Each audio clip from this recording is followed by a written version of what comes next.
जय हिंद फ्रेंड्स। तो हम पढ़ रहे थे सुभाष चंद्र राजस्थान की बुक और आज के सेशन में हम अगले 3 पेज को कंटिन्यू करेंगे। शुरू करते हैं आज का सेशन 3 पेज से, जैसा कि चैनल शुरू करते हैं तो प्रश्न कोड या प्रयोग विचार के साथ। तो आज का प्रश्न कोड रहेगा अपना कि सर्वधर्मान परित्यज्य माम एकम शरणम व्रजम, है ना। श्री कृष्ण अर्जुन से कहते हैं कि सभी धर्म को छोड़कर सिर्फ मुझे भजो। गीता में ऐसा कहा गया है ना। तो उनको समझ नहीं आता कि श्री कृष्ण ऐसा क्यों कह रहे हैं, है ना, कि सभी धर्म को छोड़कर मुझे भजो। सारे धर्म अधर्म पाप पुण्य इन सबको छोड़ के सिर्फ मेरी आराधना करो, सिर्फ मुझे भजो, और मुझे भजते हुए तुम जो भी करोगे वो सब कुछ सही है। ये सिंपल सा मीन से श्लोक का, साधारण सा मीन से, शाब्दिक मीन से। तो श्री कृष्ण यहाँ सिर्फ कह रहे हैं कि आप मेरी भक्ति करो, ना धर्म का सोचो, ना धर्म का, ना पाप का, ना पुण्य का, क्या सही है क्या गलत है ये मुझ पर छोड़ो, सिर्फ मुझे बचो। तो क्या मीन से इसका? देखो, इस पृथ्वी पर कोई नहीं जानता कि क्या सही और क्या गलत है। शेर अगर बकरी को खा रहा है तो बकरी मर गई, अगर नहीं खाता है तो भूखा रहता है। तो क्या सही है इसमें से? कौन डिसाइड करेगा, है ना। कभी आप कुछ ऐसा करते हैं जो वैसे तो सही है लेकिन किसी का दिल दुख रहा है ना। एक हाँ में लाख ना चुकी होती है, बहुत सी ना चुकी होती है। तो कैसे पता करें कि हम सही डायरेक्शन में जा रहे हैं या नहीं जा रहे हैं, है ना। तो सिंपल सा मतलब है कि आप जो कर रहे हैं ना, अगर वो सही है, अगर वो एम पवित्र है, मतलब वो आप जो कर रहे हैं वो सही डायरेक्शन में कर रहे हैं, उससे ज्यादा लोगों को भला होगा, ज्यादा लोगों को खुशी मिल पाएगी, तो फिर बहुत ज्यादा नहीं सोचना है ना। तो शुरू करते हैं आज का सेशन। आज बेसिकली हम अगले 3 पेज पढ़ेंगे। अगले 3 पेज में हम क्या कवर करेंगे? हम पढ़ेंगे ना मिट्टी, है ना, मृदा टॉपिक को पढ़ेंगे पर वैसे तो हम 3 पेज पढ़ते हैं, पेज नंबर 104, 105 और एक थोड़ा सा अपन नया सेगमेंट शुरू करेंगे, ऊर्जा के संसाधन, राजस्थान ऊर्जा के संसाधन। तो ऊर्जा के संसाधन चूंकि शुरू ही कर रहे हैं तो शुरुआती पेज में कुछ खास इन्फॉर्मेशन है ना, लेकिन ठीक है ना। आज मोटा मोटी अपन इन 3 पेज को पढ़ेंगे, 105, 106 और एक पेज नंबर 20, ठीक है। तो मृदा के बारे में क्या जानेंगे अपन? मृदा के बारे में अपन नहीं, मृदा शायद मैं आपको कल पढ़ा चुकी हूँ। आज मृदा अपरदन के बारे में पढ़ना है हमको, और मृदा से जुड़े कुछ अन्य महत्वपूर्ण तथ्य। मृदा अपरदन में बस इतना जानना है कि मृदा अपरदन के कितने प्रकार होते हैं, मृदा अपरदन की समस्या, है ना। ऐसे करके 2 हेडिंग दी है और इन हेडिंग में 4 सब पॉइंट है दोनों में। एक है मृदा अपरदन के प्रकार, नेक्स्ट है मृदा अपरदन की समस्या। इन दोनों में 4 सब पॉइंट है। फर्स्ट पेज में ये इन्फॉर्मेशन है, सेकेंड पेज में मृदा से जुड़े हुए कुछ महत्वपूर्ण तथ्य हैं, कुछ फैक्ट हैं, कुछ आंकड़े हैं, है ना। तो एक होता है जल, एक होता है जल अपरदन, एक होता है वायु अपरदन, एक होता है चांद्रीय अपरदन, एक है जलमग्नता। ये मृदा अपरदन के प्रकार बताए गए। एक है बीहड़, अवनालिका, मृदा अनावरण, हाँ बस 3 और ये पॉइंट बताए गए हैं मृदा अपरदन की समस्या में। तो इन पॉइंट को थोड़ा सा जानने की कोशिश करें। हाँ, और वायु अपरदन फिर दोबारा से बता रखा है, तो इन पॉइंट्स को थोड़ा सा जानिए। जल अपरदन वहाँ होगा जहाँ पानी ज्यादा गिरता है, गंगानगर, हनुमानगढ़, इंदिरा गांधी नहर वाले इलाके में। वायु अपरदन, जल अपरदन को रोकने के लिए आप यूकेलिप्टस के पेड़ लगा सकते हैं। वायु अपरदन जैसलमेर, है ना, बबूल और खेजड़ी के पेड़ लगा सकते हैं। और चांद्रीय अपरदन जहाँ ज्यादा बरसात होती है, जैसे सिरोही में, है ना, अरावली का हिस्सा है सिरोही, पहाड़ी हिस्सा है। तो इसके बाद जलमग्नता सेम की समस्या है, जलमग्नता सेम की समस्या, और इसको सोल्व करने के लिए अपन जिप्सम का इस्तेमाल करते हैं। और एक भू संरक्षण केंद्र की स्थापना, भू संरक्षण केंद्र जयपुर से करें। कुछ फैक्ट हैं इसके तहत जो बता रही हूँ आपको। इस पॉइंट में कुछ तथ्य दिए हैं जो कुछ व्यू है, ठीक है। भू संरक्षण केंद्र जिसकी स्थापना जयपुर और सीकर में की गई। एक मृदा प्रयोगशाला है जिसकी स्थापना जयपुर जोधपुर में की गई। इसके अलावा एक सूखा प्रोग्राम है जो 7475 में आता है। इसके अलावा एक और कोई प्रोग्राम है जो 77 और 78 में आता है, मरु क्षेत्र करके। इन दोनों में केंद्र राज्य के साथ 75 और 25 है। और इसके अलावा अगर अम्ल की मात्रा ज्यादा हो जाए तो चूने का इस्तेमाल करते हैं। क्षार की मात्रा ज्यादा हो जाए तो मृदा कितने तरीके की होती है? अम्लीय, क्षारीय, लवणीय, 3 तरीके की। तो ये सारी इन्फॉर्मेशन। अब नेक्स्ट पॉइंट में है मृदा की समस्या। ये तो मृदा के प्रकार, ये तो मृदा अपरदन के प्रकार होगी। अब आए मृदा की समस्या। तो मृदा की समस्या में एक तो बीहड़ है, एक अवनालिका है, एक मृदा अनावरण है। ये सब समस्याएं तो है मृदा की, ठीक है। तो बीहड़ और अवनालिका अपरदन का मतलब ये होता है कि जहाँ ज्यादा बरसात होती है ना, तो ज्यादा बरसात के कारण पानी मृदा कट जाती है और गड्ढे हो जाते हैं, तो इसी को अपन बीहड़ और अवनालिका कहते हैं। थोड़ा सा अंतर है लेकिन एक समझो। बीहड़ चंबल नदी के द्वारा बनाए जाते हैं ऐसे बीहड़, और बनते हैं ये अलगुपुर, धुरपुर, करौली। अलगुपुर को रिप्लेस करेंगे सवाईमाधोपुर और कोटा से। कोटा, सवाईपुर, धुरपुर में सबसे ज्यादा अवनालिका अपरदन होता है। और इसके अलावा जल तो अपन जानते ही है ना, गंगानगर, हनुमानगढ़, इस इलाके में। एक ट्रिक भी थी हनुमानगढ़ की, कुछ BST ऐसा करके कुछ ट्रिक थी, बी से बवन और र से रावत करके ऐसा कुछ 2-4 नाम दिखे थे। बी से ब से भी कुछ था, भ से कुछ था। गंगानगर में तो हनुमानगढ़ में, और गंगानगर में तो सूरतगढ़ में ये जल से होने वाला अपरदन प्रॉपर स्थान गिवन थे, है ना। अब एक है मृदा अनावरण। मृदा अनावरण मतलब वो मृदा की ऊपरी परत कट जाना, ये कहाँ होता है? जल से कहो या मृदा अनावरण को बात ही। मृदा अनावरण ये गंगानगर, हनुमानगढ़ और इंदिरा गांधी नहर वाले इलाके में होता है, ठीक है। तो ये बेसिक इन्फॉर्मेशन मृदा अपरदन के बारे में हमने पेज नंबर 105 में कवर करी, ठीक है। अब 106 में क्या है?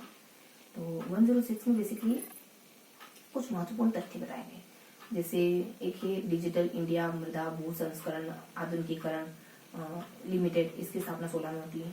और इसके तहत केंद्र सरकार, बस 5 मिनट पड़ेंगे, इसके तहत केंद्र सरकार वित्तीय सहायता उपलब्ध कराती है, जो कि एक रास करके कुछ बैंक है जिसकी फुल फॉर्म भू संरक्षण, राजस्थान भू संरक्षण करके कुछ है, तो उस बैंक में हस्तांतरित करती पैसे, ठीक है। एक और है भू संरक्षण, सेम है बस पीछे सोसाइटी आ गया, है ना। जैसे यहाँ आगे कुछ है तो नाम बिल्कुल सेम, यहाँ आगे कुछ है तो वहाँ पीछे, मतलब यहाँ पीछे कुछ है, इस तरीके से। इसकी स्थापना होती है 11 में, जो मैं बता दी सोसाइटी पीछे, इसकी स्थापना होती है 11 में। और ये कुछ प्रमुख मतलब 2 लिमिटेड, इसकी स्थापना होती है 16 में, इसकी होती है 11 में। नाम बिल्कुल सेम, एक में आगे कुछ है, 2 में पीछे कुछ, बस। और फिर है कि हमारे 2015 में हमारे राजस्थान में 55 प्रयोगशालाएं थी, मृदा प्रयोगशालाएं। वो 2000 मतलब वर्तमान में 113 है, जिसमें से 12 चलती फिरती है और बाकी बच्चे कुछ स्थिर है। और एक प्रोग्राम चलाया नरेंद्र मोदी ने, मतलब प्रधानमंत्री ने, डिजिटल मिशन करके सोसाइटी सोयल हेल्थ कार्ड, मतलब मिशन करके कुछ नाम, मिशन सोयल हेल्थ ऐसा करके कुछ नाम है, जो 14 फरवरी 2019 को लॉन्च किया गया। इसके 2 चरण, ये राजस्थान में अप्रैल 2019 को लागू होता है, इसके 2 चरण। दूसरे चरण में कुछ एक ब्लॉक करके कुछ प्रोग्राम लाया गया है, जो कि 2019 में लागू हुआ, है ना। और इसके अलावा राजस्थान के 5 जिले ऐसे हैं जिसमें मरुस्थल का विस्तार बढ़ता जा रहा है। देखिए इसकी असर, है ना, जैसे अजमेर, अलवर, सिरोही और जसर है, सॉरी असर नहीं, जस है अपने जयपुर, जोधपुर, है ना, और असर राजसमंद। हाँ, ये 4-5 जिले ऐसे,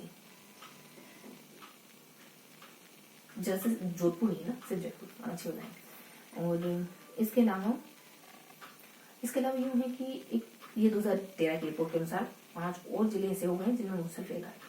और 11 भूमंडल विभाग है अपने राजस्थान में, जिसका हेड प्रशासनिक अधिकारी होता है। ऐसे ही जयपुर में है मेन, तो ऐसे ही 11 और राजस्थान में, जिसके ट्रिप बनाई थी जब तक JNK, है ना, जब तक। तो देखो जैसे जयपुर, जोधपुर और अजमेर, अलवर और बूंदी और भीलवाड़ा, है ना, जब और तब, जब तब, है ना। तो जयपुर होगा और बाकी तो ए भी है इस जरिए पे, भीलवाड़ा, ठीक है, जब तक। और JNK, तो J नहीं ऐसे, लेकिन JNK के लिए ऐसे सिरोही, केनिकोटा, ठीक है। तो ये वो 11 जिले हैं जिसमें विभाग है, ऐसे और भी विभाग। तो ये हमने बेसिक इन्फॉर्मेशन पढ़ी, जानकारी दी मृदा अपरदन से जुड़ी। और सेकंड पेज में हमने कुछ महत्वपूर्ण तथ्यों को पढ़ा, ज्यादा कुछ नहीं, मृदा अपरदन सिंपल सा तो है ना। और मृदा अपरदन से जुड़े कुछ फैक्चुअल जानकारी है। सेकंड पेज में कुछ तथ्य हैं जो हमने डिस्कस करे। 1956 में भू राजस्व अधिनियम आता है, ये बात ध्यान रखिए। और 55 मृदा अपरदन प्रयोगशाला है ना, 55 और भी कुछ है, थोड़ा मिस हो रहा है लेकिन और भी कुछ प्रयोगशाला है।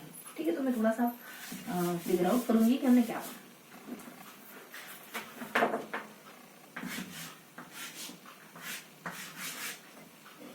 एक पेज तो हमने पढ़ाएंगे, है ना? क्या पढ़ाएंगे दोनों पेज में? हमने ना यहाँ एक टॉपिक है और यहाँ एक टॉपिक है, और यहाँ तो कुछ ऐसे मतलब फैक्ट हैं, तथ्य हैं, डिफरेंस है ना, ऐसे कुछ ध्यान रखें। यहाँ हमने मृदा अपरदन के प्रकार, मृदा अपरदन की समस्या, है ना, ये है मृदा अपरदन के प्रकार और ये है समस्या। यहाँ लिखा हुआ था, बताया। और ये महत्वपूर्ण तथ्य में आपको होता है ना, प्रयोगशाला, मोदी प्रोग्राम, वो दोनों प्रोग्राम जिसका नाम थोड़ा ज्यादा बहुत ज्यादा याद नहीं, थोड़े से आगे पीछे है बस। तो ये थे अपने दोनों पेज, है ना। अब एमसीक्यू क्वेश्चन डिस्कस करेंगे।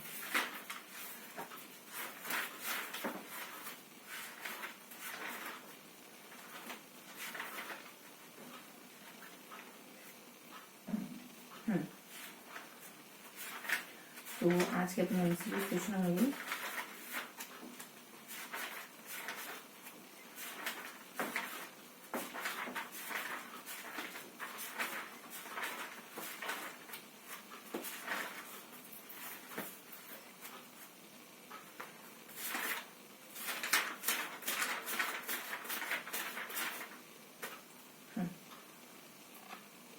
तो 43 से पढ़ेंगे ना।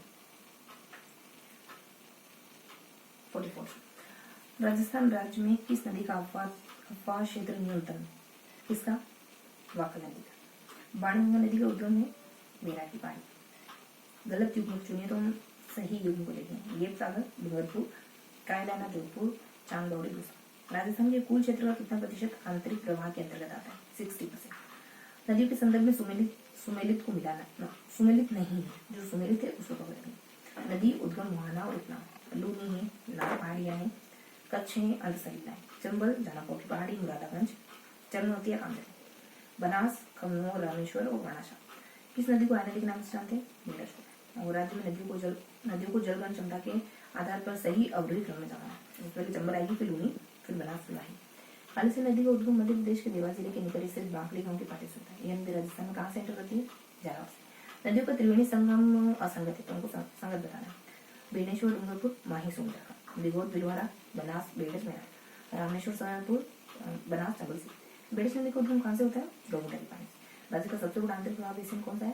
सागर बेसिन। आहू, बरन और उजाड़ किसकी सहायक नदी है? कालीसिंध। कालीसिंध खुद चंबल की है। नदियों के उपनाम में असंगत है, तो जो संगत है ना उसको लिखें। घग्गर नदी को मृत नदी, नाली, हकरा भी कहते हैं। माई को सोनगंगा कहते हैं, लुनी को अमृतसर कहते हैं। राजस्थान में स्थित बिजाड़ ग्राम की पहाड़ियों से किस नदी का उद्गम होता है? खारी नदी। नदी सीमा का सत्य कथन है, तो हम सत्य पर फोकस करेंगे। चंबल नदी कोटा, बूंदी और राजस्थान मध्य प्रदेश की सीमा बनाती है। पार्वती नदी राजस्थान और मध्य प्रदेश की सीमा बनाती है। जवाई नदी पाली सूर्य की सीमा बनाती है। ठीक है, चंबल और पार्वती दोनों राजस्थान मध्य प्रदेश की सीमा बनाती है।